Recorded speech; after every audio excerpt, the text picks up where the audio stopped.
Praise the Lord.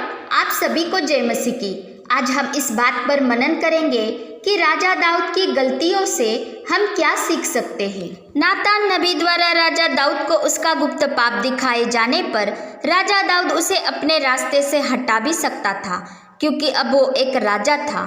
जैसे कि फिलिप्पुस की पत्नी हेरोदियास ने यूहन्ना बपतिस्मा दाता को अपने रास्ते से हटा दिया था।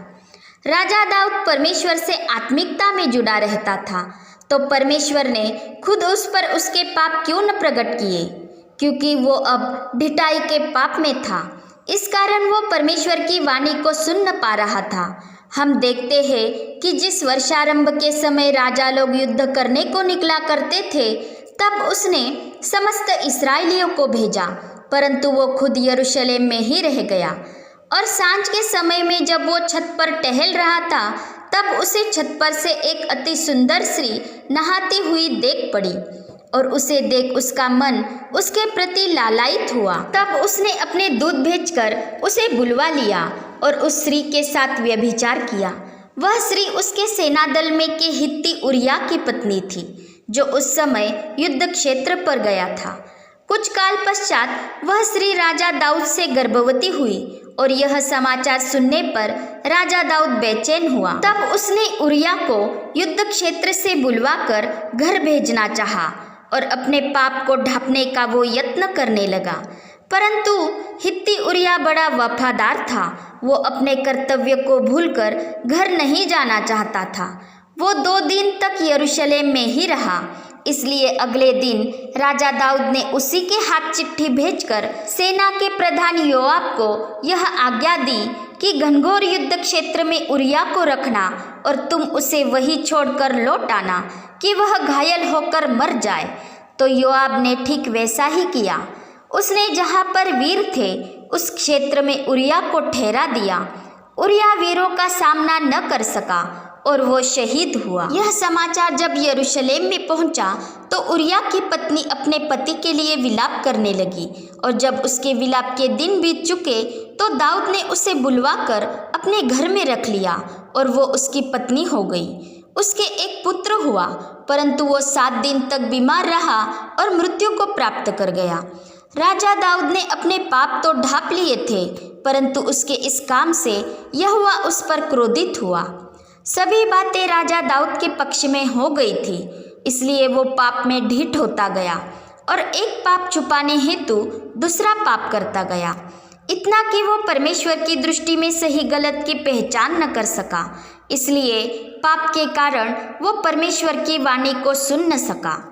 यशायाह 59 में कहा गया है कि सुनो, यहोवा का हाथ ऐसा छोटा नहीं हो गया कि उद्धार न कर सके, न वो ऐसा बहरा हो गया है कि सुन न सके, परंतु तुम्हारे अधर्म के कामों ने तुम्हें परमेश्वर से अलग कर दिया है, और तुम्हारे अपराधों के कारण वो तुम पर प्रकट नहीं होता, वो तुम्हारी नहीं सुनता। इसलिए परमेश्वर ने नातान नबी द्वारा अपनी ताड़ना राजा दाऊद पर प्रकट की थी। आज हम सब विश्वासियों को परमेश्वर ने अपना मन अर्थात पवित्र आत्मा दिया है। इसलिए परमेश्वर कभी भी किसी के पाप किसी और को नहीं दिखाता, बल्कि वो उस व्यक्ति को खुद वचनों के द्वारा, अपने सेवकों के द्वारा या अन्य किसी भी माध्यम के द्वारा उसे उसकी गलतियों का, अपराध का एहसास दिलाता है। इतना ही नहीं, परंतु वो उसे पूर्व सूचित भी करता है कि परीक्षा में न पड़े। परंतु जब कोई अपने मन को कठोर कर लेता है, ढिठाई से पाप में बढ़ता जाता है, तो प्रभु उस पर अपनी ताड़ना प्रकट करता है। परंतु जो उस समय में भी प्रभु के वचन को टाल देता है, तो वो अनुग्रह के आत्मा का अनादर करता है, जो दंडनीय अपराध है। परंतु हम देखते हैं कि राजा दाऊद ने नातान नबी के द्वारा परमेश्वर की ताड़ना के शब्द सुनते ही परमेश्वर के सामने नम्र होकर अपने पापों को मान लिया, क्योंकि उसे अपने पाप का एहसास हुआ और वो अपने हृदय में शोकित हुआ। उसने अनुतप्त हृदय से, सच्चे मन से परमेश्वर के सम्मुख पश्चाताप किया। परमेश्वर ने उसके अनुतप्त हृदय को परखा और उसे तुच्छ न जाना, उस पर अनुग्रह किया, और राजा दाऊद ने भी अपना मन फिराया। मरते दम तक वो व्यभिचार के पाप में न पड़ा उसने परमेश्वर की ओर पुनः अपना मन फिराकर मन फिराव के योग्य काम किया।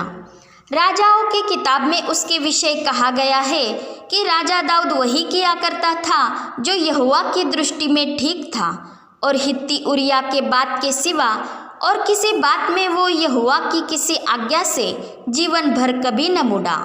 राजा दाऊद ने परमेश्वर के अनुग्रह का आदर किया, उसे अपने लिए व्यर्थ न होने दिया, और यहोवा के सम्मुख दिए गए वचन को निभाते हुए वो परमेश्वर से ईमानदार बना रहा।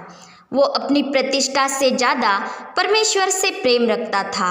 वो इसलिए अनुतापी नहीं हुआ था कि उस समय के संकट से वो बच जाए और परमेश्वर उसे क्षमा करे और आगे चलकर फिर से वो अपनी मनमानी करे। राजा दाऊद को यह एहसास हुआ था कि उसका मन यहोवा के प्रति वफादार न रहा, वो भ्रष्ट हो गया है और उसके अधर्म ने उसे परमेश्वर से दूर किया है। वो फिर से हृदय की सच्चाई के साथ अपना नाता परमेश्वर से प्रस्थापित करना चाहता था। इसलिए वो अपने मन को शुद्ध करने हेतु परमेश्वर के अनुग्रह के लिए याचना कर रहा था, और अपनी याचना में वो कहता है, हे परमेश्वर, मेरे अंदर शुद्ध मन उत्पन्न कर और मेरे भीतर स्थिर आत्मा नए सिरे से उत्पन्न कर। और हम जानते हैं कि परमेश्वर को हृदय की सच्चाई भाती है तथा यहोवा की करुणा सनातन है, इसलिए हम मिट नहीं जाते। उसी करुणा ने राजा दाऊद का विनाश के कब्र में से उद्धार किया और अपना वचन भेजकर उसे चंगा किया। और राजा दाऊद ने भी परमेश्वर के सम्मुख अपने मन को शुद्ध बनाए रखा। राजा दाऊद की तरह हम भी कई बार ढिठाई के पाप में होते हैं। इस संसार की बातों पर चलना जो प्रभु को नहीं भाती, परमेश्वर की दृष्टि में व्यभिचार ही होता है। इसलिए याकूब की पत्री में कहा गया है, हे व्यभिचारियों, क्या तुम नहीं जानते कि संसार से मित्रता करना परमेश्वर से बैर है? हमें अपने अपराधों का जरा भी एहसास नहीं होता, क्योंकि हम हर बात में प्रभु की मर्जी को नहीं ढूंढते और अपनी ही समझ का सहारा लेते हुए चलते हैं। परंतु हम यह जानने की कोशिश नहीं करते कि क्या परमेश्वर हमसे प्रसन्न है, क्या हम उसका भय मानते हैं, उसकी इच्छा पर हम चलते हैं। राजा दाऊद अपने कर्तव्य को टालकर युद्ध में न जाते हुए राजभवन में ही ठहरा और मोह में पड़कर पाप कर बैठा। इसे हम आज आत्मिक अर्थ में समझ लेते हैं तो हमें भी प्रभु में बने रहने के लिए आत्मिक युद्ध करना पड़ता है, जो युद्ध देह से या हथियारों से नहीं होता और न ही किसी मनुष्य के विरुद्ध होता है, परंतु आत्मिक हथियारों से होता है। हमें आत्मिक हथियारों से लैस होकर शैतान की युक्तियों का सामना करना है और प्रभु में स्थिर बने रहना है, क्योंकि हमें अनंत जीवन में चलने के लिए सकरे मार्ग से ही जाना पड़ता है और उस मार्ग पर चलने के लिए सके द्वार से प्रवेश करना पड़ता है। प्रभु यीशु ने कहा है, सके द्वार से ही प्रवेश करने का यत्न करो, क्योंकि मैं तुमसे कहता हूँ कि बहुतेरे प्रवेश करना चाहेंगे और न कर सकेंगे।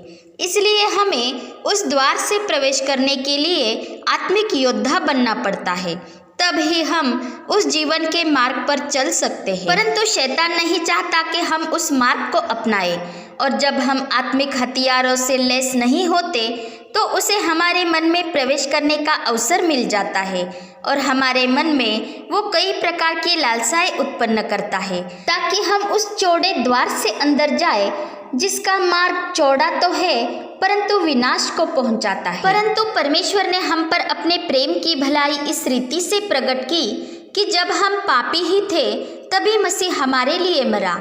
उसने हमें बचाने के लिए अपने वचन को भेजा, जो वचन अनुग्रह और सत्य से परिपूर्ण है, और जिस वचन ने देहधारी होकर मनुष्य के बीच में डेरा किया, वो वचन हमारा प्रभु यीशु मसीह है।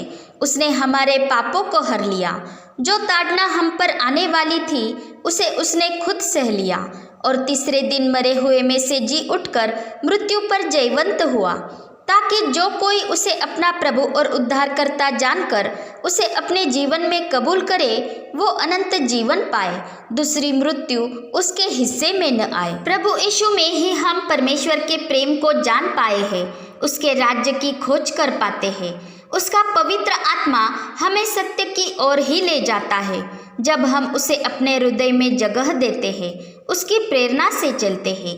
जब कोई सच्चे हृदय से उसके पास आता है तो वो कितनी भी बुरी अवस्था में क्यों न हो, वो उसे कभी नहीं नकारता और न ही उस पर दोष लगाता है। आज पूरी दुनिया राजा दाऊद के पाप को जानती है, परंतु हम उस पर दोष नहीं लगाते, बल्कि उसकी गलतियों से सीखते हैं और उसके उचित चुनाव की, उसके योग्य बर्ताव की सराहना करते हैं। उसके अनुतप्त हृदय से निकली हुई प्रार्थना भटके हुओं को परमेश्वर का मार्ग दिखाती है। जब परमेश्वर धर्मी ठहराता है तो कोई भी उस पर दोष नहीं लगा सकता। उस तरह हम भी प्रभु यीशु मसीह पर किए गए विश्वास के द्वारा धर्मी ठहराए जाते हैं। और जब हम अपने पापों को मान लेते हैं और अंधकार के कामों को त्याग कर ज्योति में चलते हैं, तो प्रभु यीशु का लहू हमें सारे पापों से, सारे अधर्मों से शुद्ध करता है। परंतु जब हम अपने पापों को नहीं मानते और कहते हैं कि हमने कोई पाप ही नहीं किया, तो हम झूठे हैं और हम उस वचन को अपने भीतर प्रवेश करने से रोकते हैं, जो वचन हमारे उद्धार के लिए, छुटकारे के लिए आता है, जो वचन हमें चंगा करने के लिए आता है और जो वचन हमें नाश होने से बचाता है और हमें अधर्म से शुद्ध करता है। और जब कोई जानबूझकर बार बार पाप में चला जाता है तो वचन कहता है, ऐसे मनुष्य की पिछली दशा पहली दशा से भी बुरी हो गई है, कि धार्मिकता का मार्ग जानकर उस पवित्र आज्ञा से फिर जाना जो उन्हें सौंपी गई थी, उसे न जानना ही उनके लिए भला होता। क्योंकि ऐसा मनुष्य अनुग्रह के आत्मा का अपमान करता है और दंड का भागी ठहरता है। हम जानते हैं कि हमारे कर्म का, व्यर्थ बातों का न्याय होता है, क्योंकि परमेश्वर की आज्ञा पवित्र, उत्तम और न्याय्य है। राजा दाऊद ने हित्ती उरिया की प्रत्यक्ष रूप से हत्या नहीं की थी, परंतु हत्या की साजिश रचने वाला और उसे सम्मति देने वाला भी परमेश्वर की दृष्टि में हत्यारा ही ठहरता है। इसलिए परमेश्वर ने राजा दाऊद से कहा था, तू मेरे नाम का भवन बनाने न पाएगा, क्योंकि तू युद्ध प्रिय है और तूने खून बहाया है। तथा जिस सेना प्रधान योआब को अपने साजिश में शामिल किया था, उसी के हाथों राजा दाऊद के पुत्र अबशालोम की हत्या हुई थी। और कुछ काल पश्चात योआब को भी राजा सुलेमान के आदेशानुसार प्राणदंड दिया गया था, जिसने बहुतों का अकारण खून बहाया था। इसलिए वचन कहता है, आत्मा की प्रेरणा का दमन न करो, वचन के प्रकाशन को तुच्छ न जानो और सब बातों को प्रभु की दृष्टि में परखो। जो भली है उसे पकड़े रहो और हर प्रकार की बुराई से बचे रहो। अब हमारे पाप की क्षमा हो गई है, तो फिर पाप का बलिदान न रहा। इसलिए हम जानबूझकर पाप में न चले जाएं, इस पर हमें ध्यान रखना है। प्रभु यीशु ने अपने देह का एक ही बार का बलिदान क्रूस पर चढ़ाकर पवित्र होने वालों को उस एक ही चढ़ावे के द्वारा सर्वदा के लिए सिद्ध कर दिया है और उसके राज्य में उसने हमें बुलाया है। और परमेश्वर अपनी नई वाचा के अनुसार कहता है, मैं उनके पापों को, उनके अधर्म के कामों को फिर कभी स्मरण न करूँगा। जैसे कि हम देखते हैं कि बेतनिया का लाजर, जो 4 दिन से मरा हुआ था और जिसकी दुर्गंधी आ रही थी, उसे प्रभु यीशु ने जिलाया था। उसने कब्र में से उद्धार पाया था। और जब प्रभु यीशु के सम्मान में भोजन का आयोजन किया गया था, तो वो ही लाजर उस समारोह का विशेष हिस्सा बन गया था। इसलिए राजा दाऊद अपने भजन में कहता है, क्या ही धन्य है वो जिसका अपराध क्षमा किया गया और जिसका पाप ढांपा गया। क्या ही धन्य है वो मनुष्य जिसके अधर्म का परमेश्वर लेखा न ले और जिसका मन निष्कपट हो। पिता परमेश्वर का प्रेम, प्रभु यीशु मसीह का अनुग्रह और पवित्र आत्मा की सहभागिता हम सभी पर बनी रहे। आमीन।